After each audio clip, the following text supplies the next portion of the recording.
ಏನೋ ಒಂಥರ ಇದೆ. ಟೀನಾ ಕಾಫಿನ ಅಂತ ಕೇಳ್ದೆ, ನೀವ್ ಯಾವ್ದಾದ್ರು ಪರವಾಗಿಲ್ಲ ಅಂದ್ರಿ. ಕನ್ಫ್ಯೂಸ್ ಆಯ್ತು, ಎರಡು ಮಿಕ್ಸ್ ಮಾಡಿದೀನಿ. ಇಂಡಸ್ಟ್ರಿ ಹೆಣ್ಮಕ್ಳು ಅನ್ಕೊಂಡಷ್ಟು ಈಸಿ ಇಲ್ಲ. ಮಾಡ್ತಾ ಇದ್ದಿದ್ ಸೀರಿಯಲ್ ಮಧ್ಯರಾತ್ರಿ ಕಾಲ್ ಬರೋದು, ನಾನು ಕಟ್ ಮಾಡ್ತಿದ್ದಾರೆ, ಸರಿಯಾಗಿ ರೆಸ್ಪಾಂಡ್ ಮಾಡಿಲ್ಲ ಅಂತ ಹೇಳಿ ಅನುಬಂಧ ಅವಾರ್ಡ್ಸ್ ಇಂದ ಅದರಿಂದ ಕ್ಯಾನ್ಸಲ್ ಮಾಡಿಸಿದ್ದಾರೆ.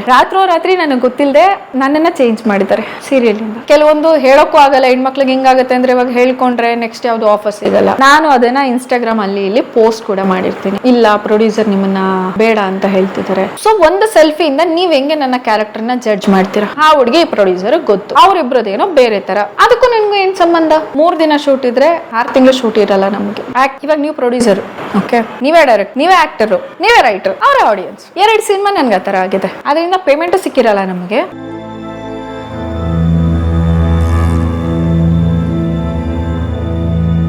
ನೀವು ಶಾರ್ಟ್ ಫಿಲ್ಮ್ಸ್ ಮಾಡ್ತಿದ್ರೆ ಸೊ ಅಲ್ಲಿನ ಒಂದು ಸಂಭಾವನೆ ಬರೋದು, ಜೀವನ ನಡೀತಿತ್ತು. ಇವರು ಪ್ರೊಡ್ಯೂಸ್ ಮಾಡೋ ಅಷ್ಟು ದುಡ್ಡು ಮಾಡ್ಬಿಟ್ರೆ ಶಾರ್ಟ್ ಫಿಲ್ಮ್ ಆಕ್ಟ್ ಮಾಡಿ ಬರೀ ಅದರಿಂದನೇ ಅಂತ ಅಲ್ಲ, ಅದೆಲ್ಲ ಆದ್ಮೇಲೆ ಫಸ್ಟ್ ಶಾರ್ಟ್ ಫಿಲ್ಮ್ಗೆ ಅಮ್ಮ ಎಲ್ಲ ಸಪೋರ್ಟ್ ಮಾಡಿದ್ರು. ಮತ್ತೆ ನಂದು ಸ್ವಲ್ಪ ಸೇವಿಂಗ್ಸ್ ಎಲ್ಲ ಇತ್ತಲ್ಲ, ಸೊ ಅದನ್ನೆಲ್ಲ ಇಟ್ಕೊಂಡು ಕಮ್ಮಿ ಬಜೆಟಲ್ಲಿ ನಾವು ಸ್ಟಾರ್ಟ್ ಮಾಡಿದ್ದು. ಯಾಕಂದ್ರೆ ಸುಧಾಕರು ಪೇಮೆಂಟ್ ತಗೊಂಡಿಲ್ಲ. ಅವನು ಇವತ್ತಿಗೂ ಅಷ್ಟೇನೆ, ನಾನು ಯಾವ್ದಾದ್ರು ಶಾರ್ಟ್ ಫಿಲ್ಮ್ ಮಾಡ್ತೀನಿ ಅಂದ್ರೆ ನಾನು ಓಪನ್ ಆಗಿ ಹೇಳ್ತೀನಿ, ಅವನು ಪೇಮೆಂಟ್ ಏನ್ ತಗೋತೀನಿ ಅಂದ್ರೆ ನಿನ್ಗೆ ಎಷ್ಟಾಗುತ್ತೆ ಅಷ್ಟು ಕೊಡು. ಅವ್ನು ಇವತ್ತವರೆಗೂ ನನ್ನ ಹತ್ರ ಪೇಮೆಂಟ್ ಇವತ್ತವರೆಗೂ ಮಾತಾಡಿಲ್ಲ. ಮತ್ತೆ ನನ್ನ ಕಡೆಯಿಂದ ಯಾವ್ದಾದ್ರು ಪ್ರಮೋಷನ್ ಇದೆ ಅಂತ ಹೇಳಿದ್ರೆ ಎಷ್ಟು ಹೇಳಿ ಪೇಮೆಂಟ್ ಅಂದ್ರೆ ನೋಡ್ಕೊಂಡು ನೀನೇ ಹೇಳು ಅಂತ, ಇಷ್ಟೇ ಬೇಕು ಅಷ್ಟೇ ಬೇಕಂತ ಇವತ್ತವರೆಗೂ ನನ್ನ ಹತ್ರ ಡಿಮ್ಯಾಂಡ್ ಮಾಡಿಲ್ಲ, ಕೇಳೂ ಇಲ್ಲ. ಸೊ ಜೊತೆಗೆ ನೀವು ಈ ಇನ್ಫ್ಲೂಯೆನ್ಸರ್ ಅಥವಾ ನಿಮ್ಮೊಂದಷ್ಟು ಪ್ರಮೋಷನ್ಸ್ ಮಾಡ್ತೀರಿ ಈಗ, ಯಾಕಂದ್ರೆ ನಿಮ್ಮ ಟೀಮ್ ಎಲ್ಲ ಫೇಮಸ್. ತುಂಬಾ ಕಮ್ಮಿ ನಾನು ಮಾಡೋದು. ಏನಕ್ಕೆ ಅಂದ್ರೆ ನನಗೆ ಎಡಿಟಿಂಗ್ ಬರಲ್ಲ ಅಷ್ಟು, ಮತ್ತೆ ನನಗೆ ಅಷ್ಟು ಪೇಷನ್ಸ್ ಇಲ್ಲ. ತುಂಬಾ ಪ್ರಮೋಷನ್ಸ್ ಬರುತ್ತೆ. ಯಾವ ಥರದ್ದು? ಇವಾಗ ಮೊಬೈಲ್ಸ್ ಆಗ್ಬೋದು, ಮತ್ತೆ ನ್ಯೂ ಲಾಂಚ್ ಮೊಬೈಲ್ಸ್ದು, ಮತ್ತೆ ಇಲ್ಲ ಯಾವ್ದಾದ್ರು ಶಾಪ್ಸ್ದು, ಕ್ಲಾತ್, ಕಾಫಿ ಪೌಡರ್, ಈ ಥರ ಎಲ್ಲ ಬರುತ್ತೆ. ನನಗೆ ಗೊತ್ತಿಲ್ಲ ಅದು ಹೆಂಗೆ ಮಾಡ್ಬೇಕಂತೇಳಿ. ಸೊ ನಾನು ತುಂಬ ಥಿಂಕ್ ಮಾಡ್ತೀನಿ. ನಾನು ಫಸ್ಟೇ ಹೇಳ್ತೀನಿ, ಇಲ್ಲ ನನಗೆ ಇದೆಲ್ಲ ಅಷ್ಟು ಆಗಲ್ಲ ಅಂತ. ಅವರು ಇಲ್ಲ ಮೇಡಮ್ ನೀವು ಬನ್ನಿ, ನಾವೇ ವಿಡಿಯೋ ಮಾಡಿ ಎಡಿಟ್ ಮಾಡಿ ಕೊಡ್ತೀವಿ ಅಂದರೆ ಮಾತ್ರ ಒಪ್ಕೋತೀನಿ, ಇಲ್ಲ ಅಂದರೆ ಇಲ್ಲ ಸರ್ ಸಾರಿ ಅಂತ ಹೇಳ್ಬಿಡ್ತೀನಿ. ಈಗ ಮೊನ್ನೆ ಥೈಲ್ಯಾಂಡ್ ಹೋಗಿದ್ದೆ ಫಾರ್ ಪ್ರಮೋಷನ್. ಬೋತ್. ನನ್ನ ಫ್ರೆಂಡ್ದು ಪಾಸ್ಪೋರ್ಟ್ ಆಗಿತ್ತು, ಎಲ್ಲೂ ಹೋಗಿರಲಿಲ್ಲ. ಅದಾದಮೇಲೆ ಟ್ರಿಪ್ಪಿ ಟ್ರಾವೆಲ್ಸ್ ಕಡೆಯಿಂದ ಅವರು ಕೇಳಿದ್ರು ಈ ಥರ ಒಂದು ಪ್ರಮೋಷನ್ ಮಾಡಿಕೊಡಿ ಅಂತ. ಸೊ ಅವರು ನಮ್ಗೆ ಆಫರ್ ಮಾಡಿದ್ರು, ನಾವು ಹೋಗ್ಬೇಕಂತ ಇದ್ವಲ್ಲ. ಸೊ ಹಾಗಾಗಿ ಎರಡೂ ಸ್ವಾಮಿ ಕಾರ್ಯ ತುಂಬ ಚೆನ್ನಾಗಿತ್ತು. Past is past, present is present. ನೀನ್ ಹಿಂದೆ ಹೆಂಗಿದ್ದೆ ಅನ್ನೋದು ಮುಖ್ಯ ಅಲ್ಲ, ಇವಾಗ ಹೆಂಗಿದ್ಯಾ ಅನ್ನೋದು ಮುಖ್ಯ. ಹೇಗಿದೆ ಲೈಫ್ ಈಗ? ಅಂದರೆ ಎಲ್ಲಕ್ಕಿಂತಲೂ ಭಾಳ ಮುಖ್ಯವಾಗಿ ಜೀವನ ನಡೀತಾ ಇದೆ ನೀಟಾಗೆ, ಅಂದರೆ with your short films, acting career. ತುಂಬ ಕಷ್ಟ ಸರ್ ಆರ್ಟಿಸ್ಟ್ ಜೀವನ ಅಂದರೆ. ಆ್ಯಕ್ಚುಲಿ ಹೇಳಬೇಕಂದ್ರೆ ನಾನೆಲ್ಲ ಇದು ತುಂಬ ಕಲಾವಿದರು ಹೇಳಿದ್ದಾರೆ. ನಮ್ಮ ಕಲಾವಿದರ ಲೈಫಲ್ಲಿ ನಮ್ಮ ಶೂಟಿಂಗ್ ಏನು ನಡೀತಾ ಇರುತ್ತೆ ಅಲ್ವಾ, ನಮ್ಮ ಕೈಯಲ್ಲಿ ಏನು ನಡೀತಾ ಇರುತ್ತಲ್ವಾ, ಆವಾಗ ನಾವು ಬುದ್ಧಿವಂತರಾಗಿ ನಮ್ಮ ಜೀವನಕ್ಕೆ ಏನಾದರೂ ಮಾಡಿಕೊಂಡ್ರೆ ನಾವು ಗೆದ್ವಿ. ಇಲ್ಲ ಅಂದರೆ ನೀವು ನೋಡ್ಬೋದು ತುಂಬ ಜನ ಸೀನಿಯರ್ ಆರ್ಟಿಸ್ಟ್ಗಳು ಇವಾಗ ಹೆಂಗಿದ್ದಾರೆ ಅಂತ ನೀವು ನೋಡ್ಬೋದು. ಓಕೆ, ಕೆಲವರು ತುಂಬ ಇದಾಗಿರ್ತಾರೆ, ಏನು ಮಾಡ್ಕೊಂಡಿರಲ್ಲ, ಬಿಕಾಸ್ ಅವ್ರಿಗೆ ಕಲೆನೇ ಒಂದು ಜೀವನ ಅಂತ ಬದುಕಿರ್ತಾರೆ ಅವರು. ಅದಾದಮೇಲೆ ಅವ್ರಿಗೆ ಬೇರೆ ಏನೂ ಗೊತ್ತಿರಲ್ಲ. ಸೊ ಇವಾಗ ಹೆಂಗಿರುತ್ತೆ ಅಂದರೆ 3 ದಿನ ಶೂಟ್ ಇದ್ದರೆ 6 ತಿಂಗಳು ಶೂಟ್ ಇರಲ್ಲ ನಮಗೆ. ಇವಾಗೆಲ್ಲ ಅದಕ್ಕಿಂತ ಏನಾಗಿದೆ ಅಂದರೆ ಇವಾಗ ಇಂಡಸ್ಟ್ರಿನಲ್ಲಿ ಆ್ಯಕ್ಟಿಂಗು, ಸಿನಿಮಾ ಶೂಟಿಂಗ್ ಅನ್ನೋದಕ್ಕಿಂತ ಬೇರೆ ಬೇರೆ ಆ್ಯಕ್ಟಿವಿಟೀಸ್ಗಳು ಜಾಸ್ತಿ ಆಗಿದೆ.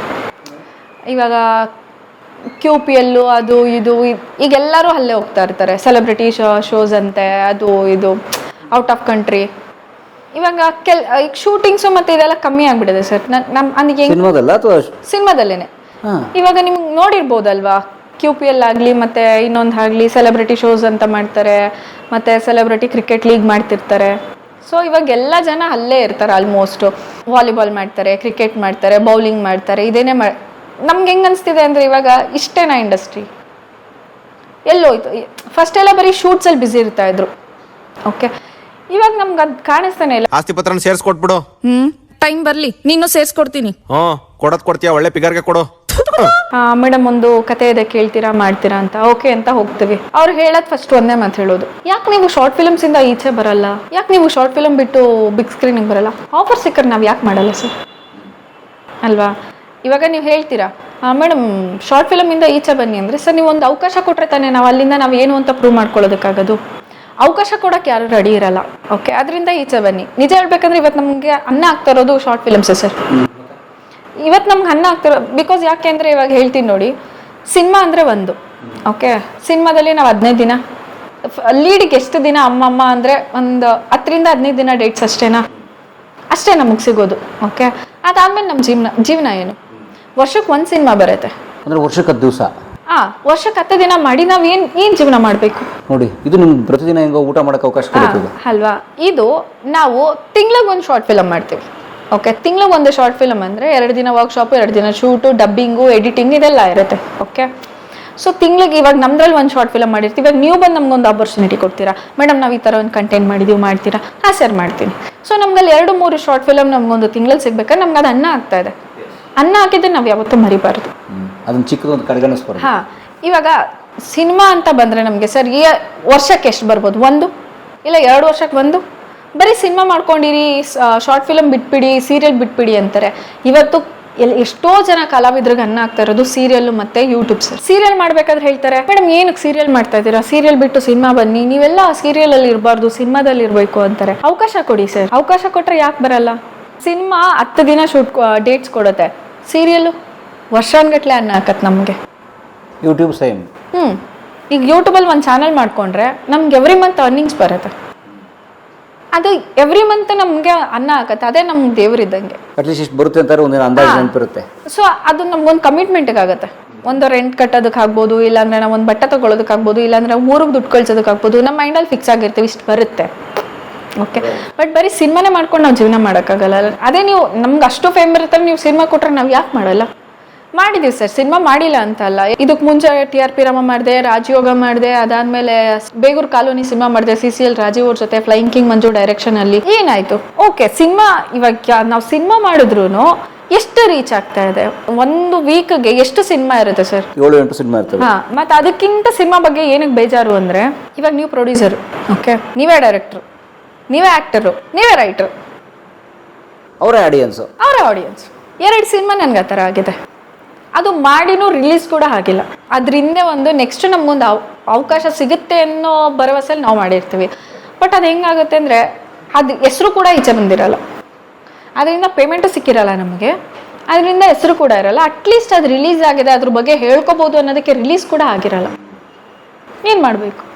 ಆಮೇಲೆ ನೋಡಿ, ಈಗ ಉದಾಹರಣೆಗೆ ನಿಮ್ಮ ಯೂಟ್ಯೂಬ್ ಶಾರ್ಟ್ ಫಿಲ್ಮ್ಸು ಎಷ್ಟು ಹೋಯ್ತು ಅಂತ ಕಣ್ಣು ಎದುರು ಕಾಣುತ್ತೆ. 5 ಮಿಲಿಯನ್, 10 ಮಿಲಿಯನ್, 3 ಮಿಲಿಯನ್ ಎಲ್ಲ ಹೋಗ್ತಿರುತ್ತೆ. ವೆರಾಸ್ ಸಿನಿಮಾ ರಿಲೀಸ್ ಆದರೆ ಎಷ್ಟೋ ಜನ ಗೊತ್ತಾಗಲ್ಲ ರಿಲೀಸ್ ಆಗಿದೆ ಅಂತ.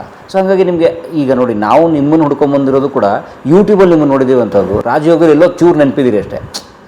ಬಟ್ ನೋಡಿ, ಯೂಟ್ಯೂಬು ಸಿನಿಮಾ ನಿಮಗೆ ಕೊಡದಿರುವಂತಹ ಅವಕಾಶ, ರೆಕಗ್ನಿಷನ್ನು, ಅನ್ನ ಎಲ್ಲವೂ ಕೊಡ್ತೀವಿ ನೋಡಿ. ಅದನ್ನೇ ನಾವು ಹೇಳೋದು, ಸಿನಿಮಾ ಬೇಕು ಬೇಡ ಅಂತ ಅಲ್ಲ, ಅವಕಾಶ ಕೊಟ್ಟರೆ ತಾನೇ ನಾವು ಮಾಡೋದು. ಯೂಟ್ಯೂಬ್ ಬಿಟ್ಬಿಡಿ, ಸೀರಿಯಲ್ ಬಿಟ್ಬಿಡಿ, ಸಿನಿಮಾ ಮಾಡಿ. ಆಯಿತು ಸರ್, ನಾನು ಎಲ್ಲ ಶಾರ್ಟ್ ಫಿಲಮ್ ಬಿಡ್ತೀವಿ, ಸೀರಿಯಲ್ಸ್ ಬಿಡ್ತೀವಿ, ನೀವು ವರ್ಷ ಪೂರ್ತಿ ನೀವು ನಮಗೆ ಕೆಲಸ ಕೊಡ್ತೀರಾ ಹೇಳಿ? ಪೇಮೆಂಟು ಕರೆಕ್ಟಾಗಿ ಕೊಡಲ್ಲ, ರೆಕಗ್ನೈಸ್ ಇರಲ್ಲ, ಇಲ್ಲಾಂದರೆ ಮಾಡಿರೋ ಸಿನಿಮಾ ರಿಲೀಸ್ ಆಗಲ್ಲ. ಏನು ಮಾಡೋದು? ಏನು ಮಾಡೋಕ್ಕಾಗಲ್ಲ. ಇಲ್ಲ ಓಕೆ ಆಗಿರುತ್ತೆ, ಸೆಲೆಕ್ಟ್ ಆಗಿರ್ತೀವಿ, ಇಲ್ಲ ಇನ್ನೊಂದು ಯಾರೋ ಫೀಮೇಲ್ ಬಂದಿರ್ತಾರೆ, ಅವ್ರು ಓಕೆ ಆಗಿರ್ತಾರೆ, ನಮಗೆ ಗೊತ್ತೇ ಇರಲ್ಲ, ಸಿನಿಮಾ ಶೂಟ್ ಆಗ್ತಿದೆ ಅಂತಲೂ ಗೊತ್ತಿರಲ್ಲ, ಏನೂ ಗೊತ್ತಿರಲ್ಲ. ಬಟ್ ಶಾರ್ಟ್ ಫಿಲಮಲ್ಲಿ, ಸೀರಿಯಲ್ಸಲ್ಲಿ ಹಂಗಿರಲ್ಲ. ಒಂದು ಫ್ಯಾಮಿಲಿ ಅಟ್ಮಾಸ್ಫಿಯರ್ ಇರುತ್ತೆ. Very nice. ಈ ಥರ ನಡೀತಾ ಇದೆ ಲೈಫ್. ತುಂಬ ಕಷ್ಟ ಇದೆ. ನಿಂಗೆ ನನ್ನ ಹೊಸ ಬಾಯ್ ಫ್ರೆಂಡ್ ಯಾರು ಗೊತ್ತಾ? ಯಾರಾದ್ರೆ ನನಗೇನೆ. ಕುಚಿಕು ನಿನ್ ಫ್ರೆಂಡ್ ಚೇತು ಅಂದ್ರೆ ಹೆಂಗಿರತ್ತೆ? ನೀವು ಬೆಂಗಳೂರಲ್ಲಿ ಒಬ್ಬರೇ ಇದ್ದೀರಿ? ಇಲ್ಲ, ಅಮ್ಮ ಇರ್ತಾರೆ. ಇಲ್ಲಿ ಅಮ್ಮ ಇರ್ತಾರೆ? ಹಾ, ಅಮ್ಮ ನಾನು ಇರ್ತೀವಿ. ಅಮ್ಮ ಕರ್ಕೊಂಡ್ಬಂದ್ಬಿಟ್ರಿ ಇಲ್ಲಿ? ಹಾ, ಅಮ್ಮ ಇರ್ತಾರೆ. ಊರ್ ಮನೆ ಅಲ್ಲಿ ಅಜ್ಜಿ ಇದ್ದಾರೆ. ಅಮ್ಮ ಅಲ್ಲಿ ಅಪ್ ಅಂಡ್ ಡೌನ್ ಮಾಡ್ತಾ ಇರ್ತಾರೆ. ನಂದೊಂದು ನಾಯಿ ಮರಿ ಇದೆ, ಅಜ್ಜಿ ಮತ್ತೆ ನಂದು ನಾಯಿ ಮರಿ ಅಲ್ಲೇ ಇರುತ್ತೆ. ಅಮ್ಮ ಅಲ್ಲಿ 2 ಕಡೆ ಮ್ಯಾನೇಜ್ ಮಾಡ್ತಾರೆ. ಅಮ್ಮನ ಆರೋಗ್ಯ ಸರಿ ಹೋಯ್ತಾ? ಅಮ್ಮ ಚೆನ್ನಾಗಿದ್ದಾರೆ ಇವಾಗ. ಏನಂತಾರೆ ನಿಮ್ಮ ಬಗ್ಗೆ ಈಗ? ಅವ್ರಿಗೆ ಖುಷಿ ಆಗುತ್ತೆ. ಆದರೂ ಅಂದರೆ ಇವಾಗ ಹೆಂಗಿರುತ್ತೆ ಅಂದರೆ, ಫಸ್ಟು ನಾವು ತುಂಬ ಲೋ ಆಗಿದ್ದಾಗ ನಮ್ಮ ಸ್ವಂತ ರಿಲೇಟಿವ್ಸೇನೆ, ಓಕೆ, ನೋಡಿದ್ರು ನೋಡದೇ ಇರೋ ಥರ ಹೋಗೋರು. ಇವಾಗ ಹೆಂಗೆ ಅಂದರೆ, ಗಾಡಿ ನಿಲ್ಲಿಸ್ಬಿಟ್ಟು ಮಾತಾಡಿಸ್ತಾರೆ. ಮತ್ತು ಎಲ್ಲರಿಗೂ ಹೇಳೋದು, ನಮ್ಮ ರಿಲೇಟಿವ್ ನನಗೆ ಗೊತ್ತು. ಎಷ್ಟೋ ಜನ ತುಂಬ ಇದ್ದಾರೆ. ಅಂದರೆ ಹಿಂಗೆ ಮುಂದೆ ನೋಡಿದ್ರೂ ಮಾತಾಡಿಸ್ದೇ ಇರೋರು, ಗೊತ್ತಿಲ್ಲದೆ ಇರೋ ಥರ ಇರೋರು ಇವಾಗ ಇನ್ಸ್ಟಾಗ್ರಾಮಲ್ಲಿ ಮೆಸೇಜ್ ಹಾಕ್ತಾರೆ, ಇಲ್ಲ ಮುಂದೆ ಹೋದಾಗ ಮಾತಾಡಿಸ್ತಾರೆ. ಆವಾಗ ಅನ್ಕೋತೀವಿ, ಫೇಮು ನೇಮು ಒಂದಿದ್ರೆ ಎಲ್ಲರೂ ಬರ್ತಾರೆ ಅಂತ. ಗೆದ್ದು ತೋರಿಸ್ಬೇಕು ಸಮಾಜಕ್ಕೆ ಅಷ್ಟೇ. ಸೊ ಇವ್ರು ಗೆಲುವೇ ಇಂಪಾರ್ಟೆಂಟ್. ಇವ್ರಿಗೆ ಮನುಷ್ಯತ್ವ ಇಲ್ಲಿ ಯಾರಿಗೂ ಇಂಪಾರ್ಟೆಂಟ್ ಅಲ್ಲ ಸರ್, ಎಲ್ಲರಿಗೂ ಗೆಲುವೇ ಇಂಪಾರ್ಟೆಂಟ್. ನೈಸ್. ಒಟ್ಟು ನಡೀತಾ ಇದೆ ನಿಮ್ಮ ಹೋರಾಟದ ಬದುಕು. ತುಂಬ ಜಾಸ್ತಿ ಹೋರಾಟ ಮಾಡ್ತಾ ಇದ್ದೀನಿ. ಬೇಜಾರಾಗಲ್ವಾ? ಸಮ್ಟೈಮ್ಸ್ ಫೀಲ್ ಆಗುತ್ತೆ, ಸಮ್ಟೈಮ್ಸ್ ತುಂಬ ಪ್ರೌಡ್ ಫೀಲ್ ಆಗುತ್ತೆ ನನಗೆ. ಎಲ್ಲೋ ಇದ್ದವಳು ಏನು ಗೊತ್ತಿಲ್ಲ ಇದ್ದೋಳು ಇವತ್ತು ಈ ಲೆವೆಲ್ಗಿದ್ದೀನಿ ಅಂದಾಗ ಸ್ವಲ್ಪ ಖುಷಿ ಆಗುತ್ತೆ. ಮತ್ತು ಇವತ್ತು ನಮ್ಮ ಅಕ್ಕ ಕಾಲ್ ಮಾಡಿದರು US ಇಂದ. ಅವರು ಹೇಳಿದ್ರು ತುಂಬ ಖುಷಿ ಆಗುತ್ತೆ. ಅಂದರೆ ನಮ್ಮ ಕಾಂಟ್ಯಾಕ್ಟ್ ಡಿಸ್ಕನೆಕ್ಟ್ ಆಗಿತ್ತು. ಅಂದರೆ ಅವರು US ಅಲ್ಲಿ ಸೆಟ್ಲ್ ಆಗಿದ್ರು, ನಾನು ಇಲ್ಲಿದ್ದೆ, ಕಾಂಟ್ಯಾಕ್ಟ್ ಮಿಸ್ ಆಗಿತ್ತು. ಅವ್ರಿಗೂ ಇನ್ಸ್ಟಾಗ್ರಾಮಿಂದ ಕಾಂಟ್ಯಾಕ್ಟ್ ಆಗಿದ್ದು ಅಶು ಅಕ್ಕ ಅಂತ ಹೇಳಿ. ಅವರು ಕಾಲ್ ಮಾಡಿದರು ಇವತ್ತು. ಅವರು ಕಾಲ್ ಮಾಡಿ ಮಾತಾಡಿದ್ರು. ಅವರು ಹೇಳಿದ್ರು ತುಂಬ ಪ್ರೌಡ್ ಫೀಲ್ ಆಗುತ್ತೆ, ನೀನು ಅಲ್ಲಿಂದ ಇಲ್ಲಿವರೆಗೂ ಇದೆಯಾ ಅಂತ ಹೇಳಿ, ತುಂಬ ಖುಷಿ ಆಗುತ್ತೆ ಅಂತ. ಸಾಕು ನನಗಷ್ಟು. ಬೇರೆ ಹೆಣ್ಮಕ್ಳು ಮದುವೆ ಮಾಡ್ಕೊಂಡು ಲೈಫ್ ಸೆಟ್ಲ್ ಮಾಡ್ಕೋಬೇಕು ಅನ್ನೋದ್ರಲ್ಲಿ ನೀವು ನಿಮ್ಮ ಅಸ್ತಿತ್ವ ಹೊಡ್ಕೊಳ್ಳೋಕ್ಕೆ ಹೋರಾಟ ಮಾಡ್ತಾ ಇದ್ದೀರಿ. ಹೌದು. ಆಗ ಚಿಕ್ಕ ಒಂದು 18-20 ಇಯರ್ಸಲ್ಲೂ ಅಷ್ಟೇ ಮದುವೆ ಮಾಡಬೇಕು ಅಂದ್ಕೊಂಡಾಗ ನನ್ನ ತಲೆಯಲ್ಲಿ ಬರ್ತಾ ಇದ್ದಿದ್ದು. ನಮ್ಮಮ್ಮನ ಕೇಳ್ತಾ ಇದ್ದಿದ್ದು, ಮದುವೆ ಮಾಡಬೇಕು ಅಂತೀಯಲ್ಲ, ಮದುವೆ ಮಾಡಿದ್ರೆ ನೀನು ನೋಡ್ಕೊಳ್ಳೋದು ಯಾರು? ಮದುವೆ ಮಾಡ್ಕೊಳ್ಳೋದು ನನ್ನ ನೋಡ್ಕೊಳ್ಳೋದೇ ಕಷ್ಟ, ಇನ್ನು ಮನೇಲಿ ನೋಡ್ಕೋತಾರೆ. ಸೊ ನಾವು ಸ್ಟೇಬಲ್ ಆಗಿದ್ದರೆ ನಾವೆಲ್ಲ ಮ್ಯಾನೇಜ್ ಮಾಡ್ಬೋದು. ಸೊ ಅದೊಂದು ನನ್ನ ತಲೆಯಲ್ಲಿತ್ತು. ನಾನು ಈಚೆ ಹೋದರೆ ಇಷ್ಟು ವರ್ಷ ನಮ್ಮಮ್ಮನ ನನ್ನ ಕಷ್ಟಪಟ್ಟು ಸಾಕಿದ್ದಾರೆ, ನಮ್ಮಮ್ಮನ ನೋಡ್ಕೊಳ್ಳೋದು ಯಾರು? ಮತ್ತು ಏನು ನಿಮ್ಮ ಫ್ಯೂಚರ್ ಪ್ಲಾನ್? ಇವಾಗ ಒಂದು ಸ್ವಲ್ಪ ಓಕೆ ನೆಮ್ಮದಿಯಾಗಿದ್ದೀವಿ. ಬಟ್ ನನಗೆ ಮದುವೆ ಬಗ್ಗೆ ಅಷ್ಟು ಇಂಟ್ರೆಸ್ಟ್ ಇಲ್ಲ. ಮನೇಲೂ ಹೇಳಿ ಸಾಕಾಗಿ ಸುಮ್ಮನೆ ಆಗಿದ್ದಾರೆ. ನೋಡೋಣ ಮುಂದೆ ಅಂತ ಅಷ್ಟೆ. ಅಥವಾ ನಿಮ್ಮ ತಾಯಿ ಕನಸಿತ್ತಲ್ಲ ಮನೆಯಲ್ಲಿ ಏನು ಮಾಡ್ಕೋಬೇಕು, ಅವರಾದ್ರೂ ನಿಮ್ಮ ಪ್ರಾಬ್ಲಮ್ ಸಾಲ್ವ್ ಆಗುತ್ತೆ. ನೋಡೋಣ ಸರ್ ಫ್ಯೂಚರಲ್ಲಿ ಏನಾಗುತ್ತೆ ಅಂತ. ಈಗ ನೆಕ್ಸ್ಟ್ ನಿಮ್ಮ ಪರ್ವ ಪ್ರೊಡಕ್ಷನ್ಸಲ್ಲಿ ಎಷ್ಟು ಪ್ರೊಡಕ್ಷನ್ಸ್ ಇದೆ?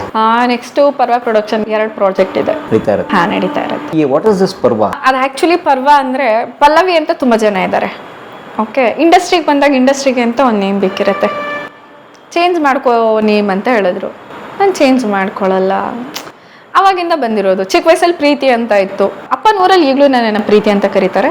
ಸೊ ಇನ್ನು ಬೇರೆ ಸ್ಕೂಲಲ್ಲಿ ಮತ್ತು ಕಾಲೇಜ್ ಮತ್ತು ಫ್ಯಾಮಿಲಿ ಇದರಲ್ಲೆಲ್ಲ ಪಲ್ಲವಿ ಅಂತ ಬಂದಿದೆ. ಇವಾಗ ನಾನು ನನ್ನ ಹೆಸರು ಚೇಂಜ್ ಮಾಡಿಕೊಂಡ್ರೆ ನಾಳೆ ಯಾರಿಗೂ ಗೊತ್ತಾಗಲ್ಲ ನಾನು ಯಾರು ಅಂತ. ನೇಮ್ ಕೇಳಿದ್ರೆ ಇವಳು ಯಾರೋ ಬೇರೆ ಅನ್ಕೋತಾರೆ. ಸೊ ನಾನು ಅಚೀವ್ ಮಾಡಿ ಏನು ಯೂಸು? ಸೊ ಇಲ್ಲ ಇದೇ ಇರಲಿ ಅಂತ ಅಂದಾಗ ಯಾರೋ ಒಬ್ಬರು ನನಗೆ ಸಜೆಸ್ಟ್ ಮಾಡಿದ್ದು, ಪರ್ವ ಅಂತ ಇಟ್ಕೋ, ಪಲ್ಲವಿ ಪರ್ವ ಅಂತ ಚೆನ್ನಾಗಿದೆ ಅಂತ. ಸೊ ಅವತ್ತಿಂದ ಪಲ್ಲವಿ ಜೊತೆ ಪರ್ವ ಸ್ಟಾರ್ಟ್ ಆಯಿತು. ಓಕೆ, ಅದೇನೋ ನ್ಯೂಮರಾಲಜಿ ಅಂತಾರೆ ಆ ಥರ ಎಲ್ಲ ಏನಿಲ್ಲ, ಸುಮ್ಮನೆ ಅವ್ರು ಹೇಳಿದ್ರು ಹೇಳಿದ್ರು ಚೆನ್ನಾಗಿತ್ತಲ್ಲ ಪಲ್ಲವಿ ಪರ್ವ. ಪಲ್ಲವಿ ಪರ್ವ. ಅದಾದ್ಮೇಲೆ ಎಲ್ಲರೂ PP ಅಂತ ಕರೆಯಕ್ಕೆ ಸ್ಟಾರ್ಟ್ ಮಾಡೋದು. ಹೊಸ ಪರ್ವ ಶುರು ಆಗಲಿ ಅಂತ. ಹೌದು. ಮಾಮ ನಿಲ್ಸು. ನಮ್ಮ ಅಂಬಿ ಅಣ್ಣ ಹೇಳ್ತಾರೆ ಬುಲ್ಬುಲ್ಲು, ನಮ್ ಜಯಮ್ಮ ಬ್ಯೂಟಿಫುಲ್. ನಾನು ನಮ್ಮಮ್ಮಂದು ಒಂದು ಎತಿಕ್ಕಿದೆ. ಅವ್ರು ಹೆಂಗಾದ್ರೂ ಇರ್ಲಿ, ನಮಗ್ ರೆಸ್ಪೆಕ್ಟ್ ಮಾಡ್ತಾರ, ನಾವು ರೆಸ್ಪೆಕ್ಟ್ ಮಾಡ್ಬೇಕು. ಅವ್ರು ನಮ್ಮ ಜೊತೆ ಚೆನ್ನಾಗಿದಾರ, ನಾವು ಅವ್ರ ಜೊತೆ ಚೆನ್ನಾಗಿರ್ಬೇಕು. ಇದೊಂದು ನನಗೆ ಚಿಕ್ಕ ವಯಸ್ಸಿಂದನೂ ನನಗೆ ಮೈಂಡ್ ಸೆಟ್. ಓಕೆ, ನಂಗೆ ಆಮೇಲೆ ಗೊತ್ತಾಗಿದ್ದು, ನಾವು ಯಾರನ್ನಾದ್ರೂ ಪರಿಚಯ ಮಾಡ್ಕೋಬೇಕಾದ್ರೆ ಅವ್ರ ಬ್ಯಾಕ್ಗ್ರೌಂಡ್ ನೋಡಿ, ಅವ್ರು ಹೆಂಗಿದ್ದಾರೆ ನೋಡಿ ಪರಿಚಯ ಮಾಡ್ಕೋಬೇಕು ಅಂತ. ಒಂದು ಸಿನಿಮಾ ಕ್ಯಾನ್ಸಲ್ ಆದಾಗಿಂದ ನನಗೆ ಅರ್ಥ ಆಗಿತ್ತು. ಯಾವುದು? ಸಾಕ್ಷಿ ಅಂತ ಹೇಳಿ. ಓಕೆ, ಫೀಮೇಲ್ ಓರಿಯೆಂಟೆಡ್ ಮೂವಿ ಅದು. ಸಂದೀಪ್ ಗಂಗಾಧರ್ ಅಂಥೇಳಿ ಡೈರೆಕ್ಟರು. ಓಕೆ, ಅವ್ರು ನೋಡಿದ್ರು ಇಟ್ಸ್ ಓಕೆ ಬಿಕಾಸ್ ಅವರಿಗೂ ಇದ್ರ ಬಗ್ಗೆ ಬೇಜಾರಿದೆ. ಒಬ್ಬರು ಪ್ರೊಡ್ಯೂಸರು ಒಂದು ಫಿಮೇಲ್ ಓರಿಯೆಂಟೆಡ್ ಕತೆ ಮಾಡಿರ್ತಾರೆ. ಅವ್ರು ನನ್ನ ಹತ್ರ ಹೇಳ್ತಾರೆ, ಚೆನ್ನಾಗಿದೆಯಾ, ಮಾಡ್ತೀರಾ ಅಂತ. ಹಾಂ ಸರ್ ಮಾಡ್ತೀನಿ ಅಂತ ಹೇಳ್ತೀನಿ. ಅದು ಮುಹೂರ್ತ ಕೂಡ ಆಗುತ್ತೆ. RR ನಗರ ದೊಡ್ಡ ಟೆಂಪಲ್ ಇದೆಯಲ್ಲ, ಅಲ್ಲಿ ಮುಹೂರ್ತ ಕೂಡ ಆಗುತ್ತೆ. ಅದಕ್ಕೆ ಒಂದು ಸ್ವಲ್ಪ ದಿನ ಆಗುತ್ತೆ. ಅದೇ ಸಿನಿಮಾ ಪ್ರಮೋಷನಿಂದ ತುಮಕೂರಲ್ಲಿ ಕನ್ನಡ ರಾಜ್ಯೋತ್ಸವಕ್ಕೆ ಕೂಡ ಹೋಗಿ ಬರ್ತೀವಿ. ಸಾಕ್ಷಿ ಸಿನಿಮಾ ಅಂತ ನನ್ನ ಫೋಟೋ ಇರುತ್ತೆ, ಕೆಳಗಡೆ ಟೈಟಲ್ ಲಾಂಚ್ ಆಗಿರುತ್ತೆ, ಮುಹೂರ್ತ ಕೂಡ ಆಗಿರುತ್ತೆ ಸಿನಿಮಾ. ಓಕೆ, ನಾನು ಅದನ್ನು ಇನ್ಸ್ಟಾಗ್ರಾಮ್ ಅಲ್ಲಿ ಇಲ್ಲಿ ಪೋಸ್ಟ್ ಕೂಡ ಮಾಡಿರ್ತೀನಿ. ಓಕೆ, ಅದಾಗಿ ನಾನು 1 ವೀಕ್ ಆದಮೇಲೆ ಸಕಲೇಶ್ಪುರ ಹೋಗಿರ್ತೀನಿ ವೆಕೇಷನ್ಗೆ. ಕಾಲ್ ಬರುತ್ತೆ, ನಾಳೆ ಅಂದರೆ ಅವ್ರು ಹೇಳಿರ್ತಾರೆ ಮುಹೂರ್ತ ಆದಮೇಲೆ ಅಡ್ವಾನ್ಸ್ ಮಾಡಿಸ್ತೀನಿ ಅಂತ. ಓಕೆ ಸರ್ ಅಂದಿರ್ತೀನಿ. ಅದು ನನ್ನ first big budget movie. Okay, ಅದ್ರಲ್ಲಿ ನನ್ನ ಪೇಮೆಂಟ್ ಕೂಡ ಸ್ವಲ್ಪ ಜಾಸ್ತಿನೇ ಇತ್ತು. ಓಕೆ, ನಾನೇನು ಕೇಳಿರಲಿಲ್ಲ, ಅವರೇ ಒಂದು ಹೀರೋಯಿನಿಗೆ ಅಂದರೆ ಇಷ್ಟು ಬೇಕು ಅಂತೇಳಿ ಫಿಕ್ಸ್ ಮಾಡಿದರು. ಓಕೆ ಅಂತ ನಾನು ತುಂಬ ಖುಷಿಯಾಗಿ ಆ ಸಿನಿಮಾ ಒಪ್ಕೊಂಡಿದ್ದೆ. ತುಂಬ ಚೆನ್ನಾಗಿತ್ತು ಕತೆ. ನಾನು ತುಂಬ ಖುಷಿಯಾಗಿದೆ ಸರ್. ಆ ಕತೆ ಬಗ್ಗೆ ತುಂಬ ಎಕ್ಸ್ಪೆಕ್ಟೇಷನ್ಸ್ ಇತ್ತು. ಅದಕ್ಕೋಸ್ಕರ ನಾನು ಪ್ರಿಪೇರ್ ಕೂಡ ಆಗ್ತಾಯಿದ್ದೆ. ಓಕೆ, ಅದಾದಮೇಲೆ ಅವರು ಫಸ್ಟ್ ಡೇನ ಮುಹೂರ್ತ ದಿನ ಪೇಮೆಂಟ್ ಮಾಡಿಸ್ತೀನಿ ಅಂತ ಹೇಳಿದರು. ನಾನು ಓಕೆ ಅಂದಿದ್ದೆ. ಅವತ್ತು ಲೇಟ್ ಆಯಿತು ಅಂತೇಳಿ ಏನೂ ಇದು ಮಾಡಲಿಲ್ಲ, ನಾನು ಹೊರಟು ಬಂದೆ. ಓಕೆ, ಅದಾದಮೇಲೆ ನಾನು 1 ವೀಕ್ ಆದಮೇಲೆ ಸಕಲೇಶ್ಪುರ ಹೋಗಿರ್ತೀನಿ. ಕಾಲ್ ಬರುತ್ತೆ ನನಗೆ, ನಾಳೆ ಸಂಜೆ ಬನ್ನಿ ಅಗ್ರಿಮೆಂಟ್ ಇದೆ ಅಂತ. ಅಗ್ರಿಮೆಂಟ್ ಮಾಡಿಕೊಂಡು ಪೇಮೆಂಟ್ ಮಾಡಿಸ್ತೀನಿ ಅಂತ. ನಾನು ಫುಲ್ ಖುಷಿಯಾಗಿ ಇಮಿಡಿಯೇಟಾಗಿ ಹೊರಟು ಬರ್ತೀನಿ. ಸಕಲೇಶ್ಪುರ ಬಿಟ್ಟು ಇಮಿಡಿಯೇಟಾಗಿ ಹೊರಟು ಬರ್ತೀನಿ. ಬಂದು ಬಾಗಿಟ್ಟು ನಾನು ಫ್ರೆಶ್ ಅಪ್ ಆಗಿ ಅವ್ರನ್ನ ಮೀಟ್ ಮಾಡೋಕ್ಕೆ RR ನಗರಕ್ಕೆ ಹೋಗ್ತೀನಿ. ಅವ್ರು ಹೇಳೋದು ಒಂದೇ ಮಾತು, ಇಲ್ಲ ಪ್ರೊಡ್ಯೂಸರ್ ನಿಮ್ಮನ್ನು ಬೇಡ ಅಂತ ಹೇಳ್ತಿದ್ದಾರೆ. ನಾನು ಸರ್ ಅಗ್ರಿಮೆಂಟ್ ಅಂತ ಹೇಳಿ ಕರೆದ್ರಿ. ನಾನು ಫುಲ್ ಶಾಕ್. ಇಲ್ಲ ಬಟ್ ಅಲ್ಲಿ ಏನಾಗಿದೆ ಅನ್ನೋದು ನನಗೆ ಗೊತ್ತಿಲ್ಲ. ಇವಾಗ ಹೆಂಗೆ ಅಂದರೆ, ಇವಾಗ ನಾವು 3 ಜನ ಇರ್ತೀವಿ. ಯಾವುದೋ ಒಂದು ಸಿನಿಮಾದಲ್ಲಿ ಸೆಟ್ಟಲ್ಲಿ ವರ್ಕ್ ಮಾಡ್ತಾ ಇರ್ತೀವಿ, ಹಿಂಗೊಂದು ಸೆಲ್ಫಿ ತೊಗೊಂಡು ಯಾರೋ ಹಾಕಿರ್ತಾರೆ. ಸೊ ಒಂದು ಸೆಲ್ಫಿಯಿಂದ ನೀವು ಹೆಂಗೆ ನನ್ನ ಕ್ಯಾರೆಕ್ಟರ್ನ ಜಡ್ಜ್ ಮಾಡ್ತೀರಾ? How is it possible? ನಿನಗೆ ನಾನು ಯಾರಂತ ಗೊತ್ತಿಲ್ಲ, ನನ್ನ ಕ್ಯಾರೆಕ್ಟರ್ ಗೊತ್ತಿಲ್ಲ, ನಾನು ಏನಂತ ಗೊತ್ತಿಲ್ಲ. ಓಕೆ, ನೀನು ಹೆಂಗೆ ಒಂದು ಫೋಟೋಯಿಂದ ನನ್ನನ್ನು ಜಡ್ಜ್ ಮಾಡ್ತೀಯ? ಏನಾಯ್ತು ಸೆಲ್ಫಿದು? ಸೊ ಅದರಲ್ಲಿ ಯಾವುದೋ ಒಂದು ಹುಡುಗಿ ಫೋಟೋ ತೊಗೊಂಡು ಹಾಕಿದ್ದಾಳೆ.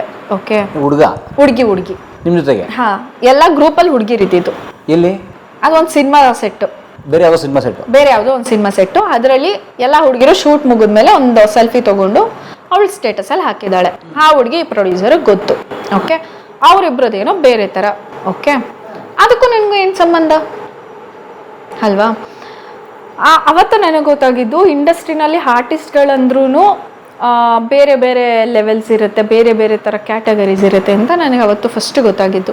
ಓಕೆ, ನಾನು ಸಕಲೇಶ್ಪುರದಿಂದ ಬಂದಿರೋದು. ನಂಗೆ ಸಿನಿಮಾ ಓಕೆ ಆಗಿದೆ ಅನ್ನೋ ನನಗೆ ಫುಲ್ ಕನ್ಫರ್ಮ್ ಇತ್ತು. ಓಕೆ, ನನ್ನ ಸಿನಿಮಾ ಫಸ್ಟು ಪೇಮೆಂಟ್ ತೊಗೋತಾ ಇದ್ದೀನಿ ಅಂತ ಫುಲ್ಲು ಖುಷಿಯಿಂದ ನಾನು ಸಕಲೇಶ್ಪುರದಿಂದ ಬಂದಿದ್ದೀನಿ.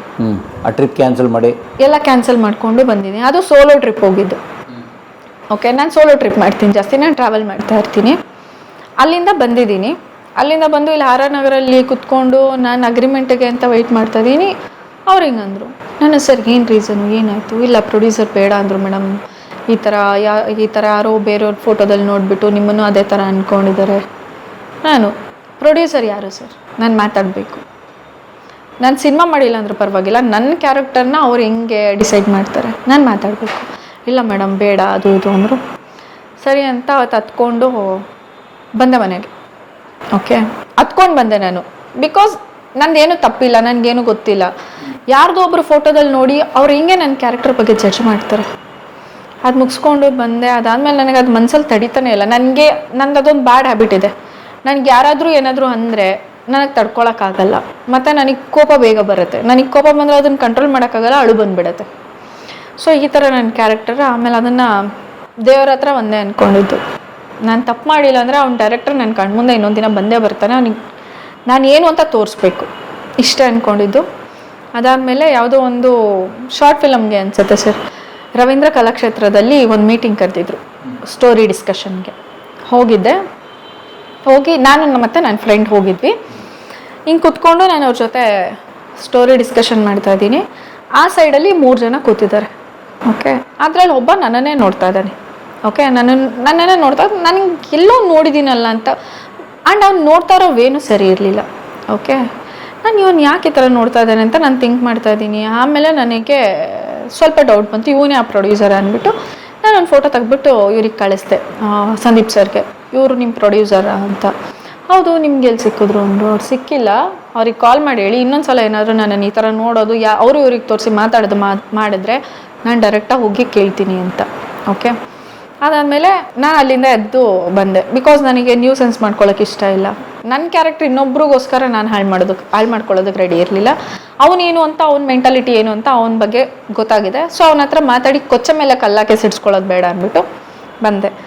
ಅದೇ ಪ್ರೊಡ್ಯೂಸರು ಇನ್ನೊಂದು ದಿನ ನಂದು ಇನ್ನೊಂದು ಸಿನಿಮಾದಲ್ಲಿ ಯಾರೋ ಫ್ರೆಂಡ್ ಜೊತೆ ಬಂದು ಆ ಡೈರೆಕ್ಟರು ನನ್ನ ಹೀರೋಯಿನ್ ಅಂತೇಳಿ ಇಂಟ್ರಡ್ಯೂಸ್ ಮಾಡಿಸಿದಾಗ ಆವಾಗ ನನಗನ್ನಿಸ್ತು ಅದು ಜೆನ್ಯೂನ್ ಸಿನಿಮಾ, ಒಳ್ಳೆ ಡೈರೆಕ್ಟರು, ನಾನು ಅಲ್ಲಿ ಹೀರೋಯಿನ್ ಆಗಿ ಮಾಡ್ತಾ ಇದ್ದೀನಿ ಅಂದಾಗ ಇವರು ಅಲ್ಲಿ as A just non person ಥರ ಬಂದು ಇವರು ನನ್ನನ್ನು ಕರೆದ್ಬಿಟ್ಟು ಇವರೇ ನಮ್ಮ ಸಿನಿಮಾ ಹೀರೋಯಿನು ಪಲ್ಲವಿ ಪರ್ವ ಅಂತ ತುಂಬ ಚೆನ್ನಾಗಿ ಆ್ಯಕ್ಟಿಂಗ್ ಮಾಡ್ತಾರೆ ಅದು ಇದು ಅಂತ ನನ್ನ ಬಗ್ಗೆ ಪ್ರೌಡ್ ಫೀಲ್ ಮಾಡ್ಕೊಂಡು ಹೇಳಿದಾಗ ಅವ್ರಿಗೆ ಮಾತಾಡೋಕ್ಕೆ ಎಲ್ಲಿತ್ತು. ನಾನು ಮತ್ತೆ ಅದೇ ಸಂದೀಪ್ ಸರ್ ಕಾಲ್ ಮಾಡಿಬಿಟ್ಟು ಹೇಳಿದೆ, ಇವತ್ತು ನಿಮ್ಮ ಪ್ರೊಡ್ಯೂಸರ್ ಇಲ್ಲಿ ಬಂದಿದ್ರು, ಈ ಥರ ಆಯಿತು, ಇವಾಗ ಗೊತ್ತಾಯ್ತಾ ನಾನೇನು ಅವರೇನು ಅಂತ ಇವತ್ತು ಗೊತ್ತಾಗಿರುತ್ತೆ ಮೋಸ್ಟ್ಲಿ ಅವ್ರಿಗೆ ಕೇಳಿ ಅಂತ ಹೇಳ್ಬಿಟ್ಟು. ತುಂಬ ಇದೆ ಸರ್ ಇಂಡಸ್ಟ್ರಿನಲ್ಲಿ ಹೆಣ್ಮಕ್ಳನ್ನ ನೋಡೋ ವೇ ಆಗಲಿ, ಮಾತಾಡ್ಸೋ ವೇ ಆಗಲಿ, ಪ್ರತಿಯೊಂದು ತುಂಬ ಇದೆ. ಮತ್ತು ಇಂಡಸ್ಟ್ರಿ ಹೆಣ್ಮಕ್ಳು ಅಂದ್ಕೊಂಡಷ್ಟು ಈಸಿ ಇಲ್ಲ. ಹೌದಾ? ತುಂಬ ಕಷ್ಟ ಇದೆ ಅಂದರೆ ಕೆಲವೊಂದು ಹೇಳೋಕ್ಕೂ ಆಗಲ್ಲ. ಹೆಣ್ಮಕ್ಳಿಗೆ ಹಿಂಗಾಗುತ್ತೆ ಅಂದರೆ ಇವಾಗ ಹೇಳ್ಕೊಂಡ್ರೆ ನೆಕ್ಸ್ಟ್ ಯಾವುದು ಆಫರ್ ಸಿಗಲ್ಲ. ಓಕೆ, ಹೇಳ್ಕೊಳ್ತಾ ಇದ್ದರೆ ನಮ್ಗೆ ಅದನ್ನು ತಡ್ಕೊಳಕ್ಕಾಗಲ್ಲ. ಆ ಥರ ಇದೆ. ಎಷ್ಟೋ ಒಂದು ಸೀರಿಯಲ್ಲು, ನೇಮ್ ಬೇಡ, ನಾನು ಮಾಡ್ತಾಯಿದ್ದಿದ್ದು ಸೀರಿಯಲ್ಲು, ಮಧ್ಯರಾತ್ರಿ ಕಾಲ್ ಬರೋದು, ನಾನು ಕಟ್ ಮಾಡ್ತಿದ್ದಾರೆ, ಸರಿಯಾಗಿ ರೆಸ್ಪಾಂಡ್ ಮಾಡಿಲ್ಲ ಅಂತ ಹೇಳಿ ಅನುಬಂಧ ಅವಾರ್ಡ್ಸಿಂದ. ಓಕೆ, ಅದರಿಂದ ಕ್ಯಾನ್ಸಲ್ ಮಾಡಿಸಿದ್ದಾರೆ, ನನಗೆ ಗೊತ್ತೇ ಇಲ್ಲ. ಓಕೆ, ರಾತ್ರಿ ನನಗೆ ಗೊತ್ತಿಲ್ಲದೆ ನನ್ನನ್ನು ಚೇಂಜ್ ಮಾಡಿದ್ದಾರೆ ಸೀರಿಯಲಿಂದ. ರಾತ್ರಿ ಯಾಕೆ ನೀವು ಅವ್ರು ಸಹಕರಿಸ್ತಿಲ್ಲ ಅಂತ? ಹಾಂ, ಇಡೀ ಎಂಟೈರ್ ಟೀಮಲ್ಲಿ ನಾನು ಒಬ್ಳದು ಕಂಪ್ಲೇಂಟ್ ಇರಲಿಲ್ಲ. ಓಕೆ, ಲೇಟಾಗಿ ಬರ್ತಾಳೆ, ಮೇಕಪ್ ಸರಿ ಮೇಕಪ್ ಕರೆಕ್ಟ್ ಟೈಮಿಗೆ ಬರಲ್ಲ, ಮತ್ತೆ ಬೇಗ ಹೋಗಬೇಕು, ಆ್ಯಕ್ಟಿಂಗ್ ಚೆನ್ನಾಗಿ ಮಾಡಲ್ಲ. ಇದು ಯಾವುದು ಚಾನೆಲ್ ಕಡೆಯಿಂದ ಒಂದು ಕಂಪ್ಲೇಂಟ್ ಇಲ್ಲ ನಂದು, ಮತ್ತೆ ಪ್ರೊಡಕ್ಷನಲ್ಲೂ ಅಷ್ಟೇ ಒಂದು ಕಂಪ್ಲೇಂಟ್ ಇಲ್ಲ ನಂದು. ಓಕೆ, ಬಟ್ ಬೇರೆ ಮ್ಯಾನೇಜರ್ಸ್ಗಳಿಗೆ ಹೋಗಿರೋ ಒಂದು ನ್ಯೂಸ್ ಏನು ಗೊತ್ತಾ, ಕರೆಕ್ಟಾಗಿ ಬರಲ್ಲ, ಮೇಕಪ್ಪು ಕೂತ್ಕೊಳ್ಳಲ್ಲ, ಲೇಟಾಗಿ ಬರ್ತಾಳೆ. ಏನಿರು ಪ್ರಾಬ್ಲಮ್ಮು? ರೆಸ್ಪಾಂಡ್ ಮಾಡಿಲ್ಲ. ಸೊ ಅವ್ರಿಗೆ ಮಧ್ಯರಾತ್ರಿ ಕಾಲ್ಗಳು ತೆಗಿಬೇಕು, ಅವ್ರು ಹೇಳ್ದಂಗೆ ಕೇಳಬೇಕು. ಚೆನ್ನಾಗಿ ಹೋಗ್ತಾ ಇರೋ ಸೀರಿಯಲ್ಲು, ಓಕೆ, ರೆಸ್ಪಾಂಡ್ ಮಾಡಿಲ್ಲ ಅಂತ ನನಗೆ ಗೊತ್ತಿಲ್ಲ ನಾನು ರಿಪ್ಲೇಸ್ಮೆಂಟ್ ಆಗಿದೆ ಅಂತ. ನಾನು ಗೌರವ್ ಮತ್ತು ಅಮಿತ್ ಸರು ಬೇಳೆ ಮತ್ತು ಮೂಳೆ ಶೂಟಿಂಗ್ ಮುಗಿಸ್ಕೊಂಡು ಶೂಟಿಂಗ್ ಮನೆಯಿಂದ ಈಚೆ ಬರ್ತೀವಿ. 1:30 ರಾತ್ರಿ ಅಲ್ಲಿಂದ ಈಚೆ ಬರ್ತೀವಿ. ಈಚೆ ಬಂದಮೇಲೆ ಆ ಮನೆ ಮೈಂಟೆನೆನ್ಸ್ ಅವ್ರು ಇರ್ತಾರಲ್ಲ, ಅವ್ರು ಕೇಳ್ತಾರೆ, ಮೇಡಮ್ ಸೀರಿಯಲ್ ಇಂಟ್ರೆಸ್ಟ್ ಇದೆಯಾ ಅಂತ. ನಾನು ಇಲ್ಲ ಸರ್, ನಾನು ಆಲ್ರೆಡಿ ಈ ಸೀರಿಯಲ್ ಮಾಡ್ತಾಯಿದ್ದೀನಿ ಈ ಥರ ಒಂದು ಚಾನಲಲ್ಲಿ ಅಂತ. ಹೌದಾ ಮೇಡಮ್, ಯಾವ್ದು ಮಾಡ್ತಿದ್ದೀರಾ ಅಂತಾರೆ. ಸೀರಿಯಲ್ ಹೆಸರು ಹೇಳ್ತೀನಿ. ಏನು ಕ್ಯಾರೆಕ್ಟರ್ ಮೇಡಮ್ ಅಂತಾರೆ. ಕ್ಯಾರೆಕ್ಟರ್ಸ್ ಹೇಳ್ತೀನಿ. ಮೇಡಮ್ ನಿಮ್ಮ ಕ್ಯಾರೆಕ್ಟರ್ಗೆ ರಿಪ್ಲೇಸ್ಮೆಂಟ್ ಹುಡುಕ್ತಿದ್ದಾರಲ್ಲ ಮೇಡಮ್. ನಾನು ಶಾಕ್. ನಾಳೆ ನೋಡಿದ್ರೆ ಸೀರಿಯಲ್ ಶೂಟ್ ಇದೆ, ನನಗೆ ಡೇಟ್ ಕೊಟ್ಟಿದ್ದಾರೆ. RS ಗೌಡ್ರು ಸೆಟ್ಟಲ್ಲಿ shoot, jail shoot, court shoot. Okay, ನಾನು ಸರ್ ಯಾರು ಹೇಳಿದ್ದು, ಈ ಥರ ವಿಷಯ ಬಂತು. ಏನು ರೀಸನ್ಗೆ ಸರ್? ಈ ಥರ ಬೇಗ ಬರಲ್ಲ, ಮೇಕಪ್ಪು ಕುತ್ಕೊಳ್ಳಲ್ಲ ಅಂತ ರೀಸನ್ಗೆ ಮೇಡಮ್. ನನಗೆ ಆ ಟೈಮಲ್ಲಿ 1:30 ರಾತ್ರಿಲಿ ಹೆಂಗಾಗಿರ್ಬೇಕು, ಬೆಳಗ್ಗೆ ನೋಡಿದ್ರೆ ನಾನು ಶೂಟ್ಗೆ ಹೋಗಬೇಕು. ಅದೇ ಸೀರಿಯಲ್ಗೆ ಅವರು ಆಲ್ರೆಡಿ ಹುಡುಕ್ತಾ ಇದ್ದಾರೆ 3 ದಿನದಿಂದ. ಸೊ ಆಲ್ರೆಡಿ ಸಿಕ್ಕ ಮೇಲೆ ನಿಮ್ಗೆ ತೆಗೆದಾಕಕ್ಕೆ. ಹಾಂ, ಓಕೆ, ಹಿಂಗೆಲ್ಲ ಪ್ಲಾನ್ ಮಾಡ್ತಾರಾ? ಇವತ್ತು ನಾನು ಒಬ್ರು ಇನ್ಸ್ಟಾಗ್ರಾಮಲ್ಲಿ ನೋಡಿದೆ, ಒಬ್ರು ಸೀನಿಯರ್ ಆರ್ಟಿಸ್ಟ್. ಓಕೆ, ಅವ್ರಿಗೆ ಗೊತ್ತೇ ಇಲ್ಲ ಅವ್ರನ್ನ ರಿಪ್ಲೇಸ್ಮೆಂಟ್ ಮಾಡ್ತಿದ್ದಾರೆ, ಸೀರಿಯಲಿಂದ ತೆಗಿತಿದ್ದಾರೆ ಅಂತ ಹೇಳಿ. ಬಟ್ ಅದಕ್ಕೆ ಆಡಿಷನ್ ನಡೆದಿದೆ, ಎಲ್ಲ ಆಗಿದೆ. ಇವ್ರ ಪಾಪ ಆ ಕಲಾವಿದಕ್ಕೆ ಮಾತ್ರ ಗೊತ್ತಿಲ್ಲ ಅವ್ರ ರಿಪ್ಲೇಸ್ಮೆಂಟ್ ಅಂತ, ಬೇರೆ ಎಲ್ಲರಿಗೂ ಗೊತ್ತಿದೆ. ಹೇಗಿರುತ್ತೆ ಆಗ ಅವ್ರ ಪರಿಸ್ಥಿತಿ? ಯಾಕಂದರೆ ನಾವು ಅದನ್ನೇ ನಂಬ್ಕೊಂಡಿರ್ತೀವಿ. ಓಕೆ, ನೀವು ತೆಗಿಬೇಕಾ ನಮ್ಗೆ ಹೇಳ್ಬಿಟ್ಟು ತೆಗಿರಿ, ನೀವು ಹೇಳಿದ್ರೆ ನಾವೇ ಬಿಡ್ತೀವಿ. ಸೊ ನಾವು ಪ್ಲಾನ್ ಮಾಡ್ಬೋದು, ಯಾವಾಗ ತೆಗಿತಾರೆ, ನಾವು ಏನು ಮಾಡಬೇಕು ಅಂತ ಅಲ್ವಾ? ಓಕೆ, ಅದಾದಮೇಲೆ ನಾನು ಕುತ್ಕೊಂಡು ಯೋಚನೆ ಮಾಡಿದೆ, ಮನೆಗೆ ಬಂದಿದ್ದೆ ಮಾಡಿಲ್ಲ. ಓಕೆ, ನೆಕ್ಸ್ಟ್ ಡೇ 7 o'clock 6:37ಗೆ ನನಗೆ ಪಿಕಪ್ ಇದೆ. RS ಗೌಡ್ರು ಸೆಟ್ಟಲ್ಲಿ ಶೂಟ್. ಹೋಗ್ಬಿಟ್ಟು ನನ್ನ ಕೆಲ್ಸಕ್ಕೆ ಮೋಸ ಮಾಡಲ್ಲ. ಓಕೆ, ನೀವೇನು ಬೇಕಾದರೂ ಮಾಡ್ಕೋಬೋದು. ನನ್ನ ಕೆಲಸ ಏನಿತ್ತು, ನಾನು ಹೋಗಬೇಕು, ನಾಳೆ ಡೇಟ್ಸ್ ಕೊಟ್ಟಿದ್ದೀನಿ, ನನ್ನ ಕೆಲಸ ಮುಗಿಸ್ಬೇಕು, ಹೇಳ್ಬಿಟ್ಟು ಬರಬೇಕು ನಾನು. ಓಕೆ, ಅವತ್ತಿಗೆ ಆ ಸೀನ್ ಮುಗಿತಾ ಇತ್ತು. ಓಕೆ, ನಾನು ಹೋದೆ, ಬೆಳಗ್ಗೆಯಿಂದ ನಾನು ಇದು ಮಾಡ್ತಿದ್ದೆ, ನನ್ನ ಪಾಡಿಗೆ ನಾನು ರೆಡಿ ಆದೆ, ನನ್ನ ಪಾಡಿಗೆ ನಾನು ಶೂಟ್ ಮುಗಿಸ್ಕೊಂಡೆ. ಆಮೇಲೆ ಸಂಜೆ ಟೈಮಲ್ಲಿ ಪ್ಯಾಕಪ್ ಆಗೋ ಟೈಮಲ್ಲಿ 4:35ಗೆ ಹೋದೆ, ಮ್ಯಾನೇಜರ್ ಹತ್ರ ಕುತ್ಕೊಂಡು ಮಾತಾಡಿದೆ. ರಿಪ್ಲೇಸ್ಮೆಂಟ್ ಅಂತೆ, ಹೌದಾ? ಅವರು ಗೊತ್ತಿಲ್ಲದೆ ಇರೋ ಥರ ಡ್ರಾಮಾ ಮಾಡಿದ್ರು. ಓಕೆ, ಅವ್ರಿಗೆ ಗೊತ್ತೇ ಇಲ್ಲ ಅನ್ನೋ ಥರ ಡ್ರಾಮಾ ಮಾಡಿದ್ರು. ನಾನು ಓಕೆ ಫೈನ್, ನೀವು ಏನೇ ಡ್ರಾಮಾ ಮಾಡಿದ್ರು ಓಕೆ, ನೀವು ರಿಪ್ಲೇಸ್ಮೆಂಟ್ ಮಾಡ್ತಾ ಇದ್ದೀರಲ್ವಾ, ರಿಪ್ಲೇಸ್ಮೆಂಟ್ ಮಾಡೋದು ತಪ್ಪು ಅಂತ ನಾನು ಹೇಳ್ತಾ ಇಲ್ಲ. ನನಗೆ ಹೇಳ್ಬೇಕಲ್ವಾ? ಇಲ್ಲ, ಏನು ರೀಸನ್ ಇದೆ ಅಂತ ಹೇಳಬೇಕಲ್ವಾ? ನೀವು ಹೆಂಗೆ ನನ್ನ ಕ್ಯಾರೆಕ್ಟರ್ನ ಹಾಳು ಮಾಡ್ತೀರಾ? ಇವಾಗ ನಿಮ್ಮದೊಂದು ಸೀರಿಯಲಿಂದ ನೀವು ರಿಪ್ಲೇಸ್ಮೆಂಟ್ ಮಾಡಬೇಕು ಅನ್ನೋದಕ್ಕೆ ಈಚೆ ಬರ್ತಾ ಇರೋ ಮಾತೇನು? ಆ ಹುಡುಗಿ ಕರೆಕ್ಟಾಗಿ ಸೆಟ್ಟಿಗೆ ಬರಲ್ಲ, ಆ ಹುಡುಗಿ ಕರೆಕ್ಟಾಗಿ ಮೇಕಪ್ಪು ಕೂತ್ಕೊಳ್ಳಲ್ಲ, ಲೇಟಾಗಿ ಬರ್ತಾಳೆ, ಏನಿದೆಲ್ಲ. ನಾನು ಯಾವತ್ತು ಲೇಟ್ ಮಾಡಿದ್ದೀನಿ ಒಂದು ದಿನ ತೋರಿಸಿ. ಈವನ್ ಶೂಟಿಂಗ್ ಮನೇಲಿ CC ಕ್ಯಾಮ್ರಾ ಇದೆ. ಓಕೆ, ಹೋಗಿ ಚೆಕ್ ಮಾಡ್ಕೊಳ್ಳಿ. ಈವನ್ ನನಗೆ ಸೆಟ್ಟಿಂದ ಹಿಡಿದು ಮ್ಯಾನೇಜರಿಂದ ಹಿಡಿದು ಡೈರೆಕ್ಟರ್ವರೆಗೂ ಯಾರಿಗೂ ಪ್ರಾಬ್ಲಮ್ ಇಲ್ಲ. ಓಕೆ, ಈವನ್ ಚಾನಲ್ ಅವ್ರ ಕಡೆಯಿಂದ ಅಷ್ಟೇ. ನನ್ನ ಕ್ಯಾರೆಕ್ಟರ್ಗೆ ಯಾವುದು ಪ್ರಾಬ್ಲಮ್ ಇಲ್ಲ. ನನ್ನ ಹಕಾರ ಒಂದು ಪ್ರಾಬ್ಲಮ್ ಇತ್ತಷ್ಟೇ. ಓಕೆ, ಚಾನಲಿಂದ ನಂದು ಅದು ಒಂದೇ ಪ್ರಾಬ್ಲಮೇ ಬರ್ತಾ ಇದ್ದು. ಹಕಾರ ರಕಾರ 2 ಇದು ಮಾಡ್ತಾರೆ. ಅದು ಒಂದು ನೋಡ್ಕೊಳ್ಳಿ ಬಿಟ್ರೆ ನನ್ನ ಕ್ಯಾರೆಕ್ಟರ್ದು ಒಂದು ಚೂರು ಕಂಪ್ಲೇಂಟ್ ಇರಲಿಲ್ಲ. ಮೀಟಿಂಗ್ ಕರೆದಾಗ್ಲೂ ಅಷ್ಟೇ. ಓಕೆ, ಸರಿ ಅಂದ್ಬಿಟ್ಟು ನಾನು ಅವತ್ತು ಹೇಳಿಬಿಟ್ಟು ನಾನು ಹೇಳಿದೆ, ಫೈನ್, ನೀವು ರಿಪ್ಲೇಸ್ಮೆಂಟ್ ಮಾಡ್ತೀನಿ ಅಂತ ಹೇಳಿದಿರಲ್ಲ, ಮಾಡ್ಕೊಳ್ಳಿ, ನಾನು ಇನ್ಮೇಲೆ ಬರಲ್ಲ, ನನ್ನ ಕೆಲಸ ಏನಿತ್ತು ನಾನು ಬಂದೆ, ಆ ಸೀನ್ ಕಂಪ್ಲೀಟಾಗಿ ಮುಗಿಸ್ಕೊಟ್ಟಿದ್ದೀನಿ. ನೆಕ್ಸ್ಟ್ ಸೀನ್ ಸ್ಟಾರ್ಟ್ ಆದರೆ ಫ್ರೆಶ್ ಸೀನ್ ಅಷ್ಟೇ ಸ್ಟಾರ್ಟ್ ಆಗೋದು ಅಂದ್ಬಿಟ್ಟು ಹೊರಟು ಬಂದಮೇಲೆ ಅವಾಗ ಯಾರೂ ಮಾತಾಡಿಲ್ಲ. ಓಕೆ, ಬಿಕಾಸ್ ಆ ಶೆಡ್ಯೂಲ್ ಮುಗ್ದೋಗಿತ್ತಲ್ಲ, ಯಾರೂ ಮಾತಾಡಿಲ್ಲ. ಹುಡುಕಿದ್ದಾರೆ, 1 ವಾರ ಹುಡುಕಿದ್ದಾರೆ, 10 ದಿನ ಹುಡುಕಿದ್ದಾರೆ, ಯಾರೂ ಸೂಟ್ ಆಗಿಲ್ಲ, ಯಾರೂ ರಿಪ್ಲೇಸ್ಮೆಂಟ್ ಮಾಡೋಕ್ಕಾಗಿಲ್ಲ. ಮತ್ತೆ ಕಾಲ್ ಬಂತು, ನಾಳೆಯಿಂದ ಶೂಟ್ ಇದೆ. ನಾನು ಹೇಳಿದೆ, ಯಾರಿಗೆ ಕಾಲ್ ಮಾಡಿದ್ದೀರಾ? ಮಿಸ್ಟೇಕ್ ಮಾಡ್ಕೊಂಡು ನನಗೆ ಕಾಲ್ ಮಾಡಿದ್ದೀರಾ ಅನ್ಸುತ್ತೆ, ನೋಡ್ಕೊಳ್ಳಿ ಅಂತ. ಇಲ್ಲ ಮೇಡಮ್, ನಿಮಗೆ ಮಾಡಿರೋದು ಪಲ್ಲವಿ ಮೇಡಮ್ ಅಲ್ವಾ, ಪಲ್ಲವಿ ಪರ್ವ. ಹೌದು ಸರ್, ಬಟ್ ನಾನು ಸೀರಿಯಲ್ ಮಾಡ್ತಾ ಇಲ್ಲ, ನಾನು ಮಾಡಲ್ಲ ಅಂತ ಹೇಳಿದ್ದೀನಿ ಅಂತೆಲ್ಲ ಹೇಳಿ, ನಾನು ಫುಲ್ ಕಂಡೀಷನಾಗಿ ಬರಲ್ಲ ಅಂದರೆ ಬರಲ್ಲ ಸರ್, ಬಿಕಾಸ್ ನಮಗೆ ರೆಸ್ಪೆಕ್ಟ್ ಇಲ್ಲ ಅಂತ ಹೇಳಿದ್ರೆ ಅಲ್ಲಿ ಬಂದು ಕೆಲಸ ಮಾಡೋದ್ರಿಂದ ನನಗೇನು ಆಗಲ್ಲ, ಬರಲ್ಲ, ನೀವು ರಿಪ್ಲೇಸ್ಮೆಂಟ್ ಮಾಡ್ಕೊಳ್ಳಿ ಅಂತ. ಅವರಿಗೆ ಯಾರೂ ಸಿಕ್ಕಿಲ್ಲ ರಿಪ್ಲೇಸ್ಮೆಂಟಿಗೆ. ಒಂದು 10 ಡೇಸ್ವರೆಗೂ ಹುಡುಕಿದ್ದಾರೆ. ಅದಾದಮೇಲೆ ಬಂತು ಫೋನ್ ಬಂತು, ಚಾನಲಿಂದ ಬಂತು, ಚಾನಲಿಂದ ಬರಲಿಲ್ಲ, ಆಫೀಸಿಂದ ಬಂತು, ಆಮೇಲೆ ಮ್ಯಾನೇಜರಿಂದ ಬಂತು, ಮತ್ತು ಆಫೀಸಲ್ಲಿ ಇನ್ನೊಬ್ಬರು ಲೇಡಿ ಇರ್ತಾಯಿದ್ರು ಅವ್ರ ಕಡೆಯಿಂದ ಬಂತು, ಇನ್ನೊಬ್ಬರು ಮ್ಯಾನೇಜರ್ ಕಡೆಯಿಂದ ಬಂತು, ಎಲ್ಲರ ಕಡೆಯಿಂದನೂ ಬಂತು. ನಾನು ಡಿಸೈಡ್ ಆಗಿದೆ ನಾನು ಹೋಗಲ್ಲ. ಬಿಕಾಸ್ ಏನಕ್ಕೆ ಅಂದರೆ ನಾನು ಇಷ್ಟು ವರ್ಷ ಇಂಡಸ್ಟ್ರಿನಲ್ಲಿ ಯಾವತ್ತೂ ನೇಮ್ ಹಾಳು ಮಾಡ್ಕೊಂಡಿರಲಿಲ್ಲ. ಇವರು ಒಂದು ರಿಪ್ಲೇಸ್ಮೆಂಟ್ಗೋಸ್ಕರ ನನ್ನ ನೇಮ್ ಹೆಂಗೆ ಹಾಳು ಮಾಡ್ತಾರೆ. ಸೊ ನಾನು ಹೋಗಲ್ಲ ಅಂತ ಡಿಸೈಡ್ ಆಗಿದೆ. ಫೋನ್ ಯಾರು ಮಾಡಿದ್ರು ಫೋನ್ ಎತ್ತಿರಲಿಲ್ಲ. ಬಟ್ ನಾನು ಎದ್ದಿದ್ದೆ, ಮಾರ್ನಿಂಗೇ ಎದ್ದಿದ್ದೆ, ಶೂಟ್ಗೆ ಹೋಗೋ ಟೈಮ್ಗೆ ಎದ್ದು ಸುಮ್ಮನೆ ಕೂತಿದ್ದೆ, ಏನಾಗುತ್ತೆ ನೋಡೋಣ ಅಂತ. ಹಾಫ್ ಡೇ ಶೂಟು ಸ್ಟಾಪ್ ಆಗಿತ್ತು, ಬಿಕಾಸ್ ನಂದೇ ಮೇಜರ್ ಸೀನ್ ಇದ್ದಿದ್ದು. ಓಕೆ, ಅದಾದಮೇಲೆ ನಮ್ಮ ಟೀಮಲ್ಲಿ ಒಬ್ರಿಗೆ ನನ್ನ ಮನೆ ಗೊತ್ತಿತ್ತು, ಅವ್ರನ್ನ ಕರ್ಕೊಂಡು ಮನೆ ಹತ್ರ ಬಂದು ಮ್ಯಾನೇಜರು ಕರ್ಕೊಂಡು ಹೋಗಿದ್ದು. ಓಕೆ, ಅದಾದಮೇಲೆ ಓಕೆ ಅಂತೆಲ್ಲ ಹೇಳಿ ಸಾರಿ ಕೇಳಿಬಿಟ್ಟು ಮತ್ತೆ ಶೂಟ್ ಸ್ಟಾರ್ಟ್ ಮಾಡಿದ್ವಿ. ಅದಾದಾಗ್ಲೂ ಸೀರಿಯಲ್ ಪ್ರೊಡ್ಯೂಸರ್ ಮಾತಾಡಿಲ್ಲ ನನ್ನ ಹತ್ರ. ಸೊ ಇಶ್ಯೂ ಪ್ರೊಡ್ಯೂಸರ್ಗೆ ಮಾತ್ರ. ಹಾಂ, ಓಕೆ. ಅದಾದಮೇಲೂ ಸೀರಿಯಲ್ ಪ್ರೊಡ್ಯೂಸರ್ ನನ್ನ ಹತ್ರ ಮಾತಾಡಿಲ್ಲ. ಅದಾಗಿ ನೆಕ್ಸ್ಟು ಒಂದು 3-4 ಡೇಸ್, ನೆಕ್ಸ್ಟು 3-4 ಡೇಸ್ ಆದಮೇಲೆ, ಶೂಟ್ ಕಂಪ್ಲೀಟ್ ಆಗಿ 3-4 ಡೇಸ್ ಆದಮೇಲೆ ನನ್ನ ಹತ್ರ ಮಾತಾಡ್ತಾ ಇರೋದು. ಓಕೆ, ಏನಂತ, ನಾನು ಹೇರ್ ಕಲರ್ ಚೇಂಜ್ ಮಾಡಿಸ್ಬೇಕಿತ್ತು. ಅವಾಗ ಕೇಳೋದಕ್ಕೆ ಅವ್ರಿಗೆ ಕಾಲ್ ಮಾಡಿ ಕೇಳಿದ್ದೆ, ಸರ್ ಈ ಥರ ಹೇರ್ ಕಟ್ ಮಾಡಿಸ್ಬೇಕು, ಕಲರ್ ಮಾಡಿಸ್ಬೇಕು ಅಂತ ಇದ್ದೀನಿ ಅಂತ. ನಿಂದು ಸೀನ್ ಮುಗ್ದಿದ್ರೆ ಮಾಡಿಸ್ಕೊ ಅಂತ ಹೇಳಿದರು. ಬಿಕಾಸ್ ಯಾರನ್ನೇ ಕೇಳಿದ್ರು ಅವರನ್ನೇ ಕೇಳು ಅಂತ ಹೇಳ್ತಾ ಇದ್ದಿದ್ದು. ಓಕೆ, ಸರಿ ಅಂದ್ಬಿಟ್ಟು ಮಾಡಿಸ್ಕೊಂಡೆ. ಅದಾದಮೇಲೆ ಅಷ್ಟೆಲ್ಲ ಆದಮೇಲೆ ಇದು ಸ್ಟಾರ್ಟ್ ಆಗಿತ್ತಲ್ಲ, ಫೋನ್ ಬಂತು ನನಗೆ ಒಂದು 7 o'clock. ನೀನು ಹಿಂಗೆ ನನ್ನ ಪ್ರೊಡಕ್ಷನ್ ಶೂಟಿಂಗ್ ಸ್ಟಾಪ್ ಮಾಡ್ತೀಯ, ಅರ್ಧ ದಿನ ಶೂಟಿಂಗ್ ಹೆಂಗೆ ಸ್ಟಾಪ್ ಮಾಡ್ತೀಯ, ಏನು ಅಂದ್ಕೊಂಡಿದ್ಯಾ ನೀನು, ನನ್ನ ಪ್ರೊಡಕ್ಷನ್ ನೇಮ್ ಹಾಳು ಮಾಡಬೇಕು ಅಂತ ಇದೆಯಾ ನೀನು, ಹಾಗೆ ಹಿಂಗೆ ಅದು ಇದು ಸ್ಟಾರ್ಟ್ ಆಯಿತು. ರಾತ್ರಿ 7 ಗಂಟೆಗೆ? ಹಾಂ, ಸಂಜೆ 7 ಗಂಟೆಗೆ ನಾನು ಒರಾಯನ್ ಮಾಲಲ್ಲಿ ಇದ್ದೀನಿ. ನನ್ನ ಫ್ರೆಂಡು ಬರ್ಡೇ ಇತ್ತು, ನಾನು ಸ್ವಲ್ಪ ಶಾಪಿಂಗ್ ಮಾಡ್ತಾಯಿದ್ದೆ. ಹೇಳ್ತಾ ಇದ್ದೀನಿ, ಸರ್ ಒಂದು ನಿಮಿಷ ಪ್ಲೀಸ್ ನಾನು ಹೇಳೋದು ಕೇಳಿಸ್ಕೊಳ್ಳಿ. ನೀನು ಏನೇ ಇದ್ರೂ ನನ್ನ ಹತ್ರ ಮಾತಾಡಬೇಕಿತ್ತು. ನೀನು ಹೆಂಗೆ ಅರ್ಧ ದಿನ ಶೂಟಿಂಗ್ ಸ್ಟಾಪ್ ಮಾಡ್ತೀಯಾ, ನನ್ನ ಪ್ರೊಡಕ್ಷನ್ ಹಾಳು ಮಾಡಬೇಕು ಅಂತ ಇದೆಯಾ, ನನ್ನ ಪ್ರೊಡಕ್ಷನ್ ಹೆಸರು ಹಾಳು ಮಾಡಬೇಕು ಅಂತ ಇದೆಯಾ, ಅದು ಇದು ಸ್ಟಾರ್ಟ್ ಆಯಿತು. ನನಗೂ ತುಂಬ ಪೇಷನ್ಸಿಂದ ಕೇಳಿಸ್ಕೊಂಡೆ ಸರ್. ನನಗೂ ಕೋಪ ಅಂತ ಹೇಳಿದೆ, ನೀವೇ ಪ್ರಾಬ್ಲಮ್ ಆಗಿರ್ಬೇಕಾದ್ರೆ ನಿಮ್ಮ ಹತ್ರ ಫೋನ್ ಮಾಡಿ ನಾನು ಮಾತಾಡೋ ಅಂಥದ್ದು ಏನಿದೆ. ನಿಮ್ಮದಾದ್ರೆ ರೆಸ್ಪೆಕ್ಟು, ನಿಮ್ಮದಾದ್ರೆ ಮರ್ಯಾದೆ, ನಿಮ್ಮದಾದ್ರೆ ಪ್ರೊಡಕ್ಷನ್ ನೇಮು, ನಮ್ಮದೇನು ಸರ್. ರಿಪ್ಲೇಸ್ಮೆಂಟ್ ಮಾಡ್ತೀರಾ ಮಾಡ್ಕೊಳ್ಳಿ. ನೀವು ಹೆಂಗೆ ಬೇರೆ ಮ್ಯಾನೇಜರ್ಸ್ಗಳಿಗೆ ನಾನು ಕರೆಕ್ಟ್ ಟೈಮಿಗೆ ಲೊಕೇಶನ್ಗೆ ಬರಲ್ಲ, ಕರೆಕ್ಟ್ ಟೈಮ್ಗೆ ಮೇಕಪ್ ಆಗಲ್ಲ ಅಂತ ನೀವು ಹೆಂಗೆ ಹೇಳ್ತೀರಾ. ಇವಾಗ ನಿಮ್ಮೊಬ್ಬರು ಇದು ಪ್ರೊಡಕ್ಷನಿಂದ ತೆಗಿಬೋದು, ನಮಗೆ ನೆಕ್ಸ್ಟ್ ಯಾರು ಚಾನ್ಸ್ ಕೊಡ್ತಾರೆ. ಕಲಾವಿದ್ರಿಗೆ ಇಂಪಾರ್ಟೆಂಟೇ ಅದಲ್ವಾ ಸರ್. ಕರೆಕ್ಟ್ ಟೈಮ್ಗೆ ಹೋಗೋದು, ಮೇಕಪ್ ಆಗೋದು, ಸೆಟ್ಟಲ್ಲಿ ನಾವು ಹೆಂಗಿರ್ತೀವಿ ಅವ್ರ ಜೊತೆ, ನಮ್ಗೆ ಅದೇ ಇಂಪಾರ್ಟೆಂಟ್ ಆಗೋದು. ನಾವೊಂದು ಸೆಟ್ಟಲ್ಲಿ ಎಷ್ಟು ಚೆನ್ನಾಗಿರ್ತೀವಿ ಆವಾಗಲೇ ಅವ್ರು ನಮ್ಮನ್ನು ಬೇರೆ ಕಡೆ ರೆಫರ್ ಮಾಡೋದು. ಸೊ ಈ ಥರ ನೀವು ನಮ್ಮ ನೇಮ್ ಹಾಳು ಮಾಡಿದ್ರೆ ನಾವೇನು ಮಾಡೋದು. ನನಗೆ ಅದೆಲ್ಲ ಗೊತ್ತಿಲ್ಲ. ನೀನು ಹೇರ್ ಕಲರ್ ಮಾಡಿಸ್ಕೋಬೇಕಂದ್ರೆ ನೀನು ನನಗೆ ಕಾಲ್ ಮಾಡಿ ಕೇಳೋಕ್ಕಾಗತ್ತೆ, ನೀನು ಹಿಂಗೆ ಹೇಳಲಿಲ್ಲ ಇದನ್ನು.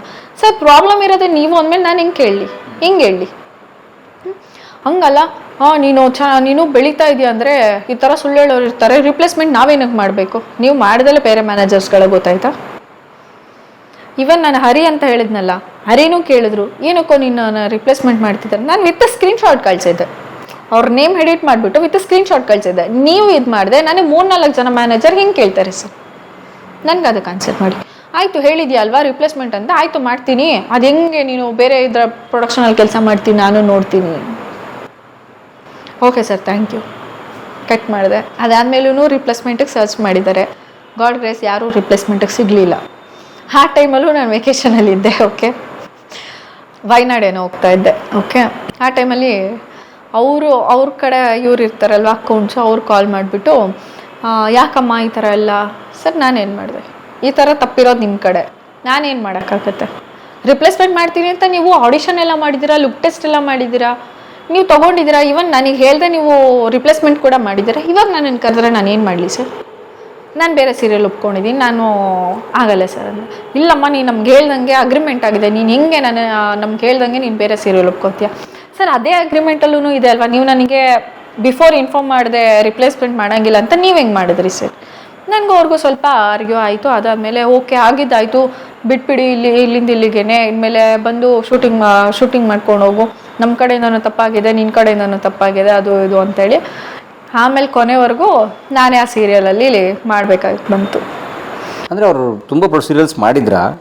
ತುಂಬ ದೊಡ್ಡ ಪ್ರೊಡ್ಯೂಸರ್ ಸರ್.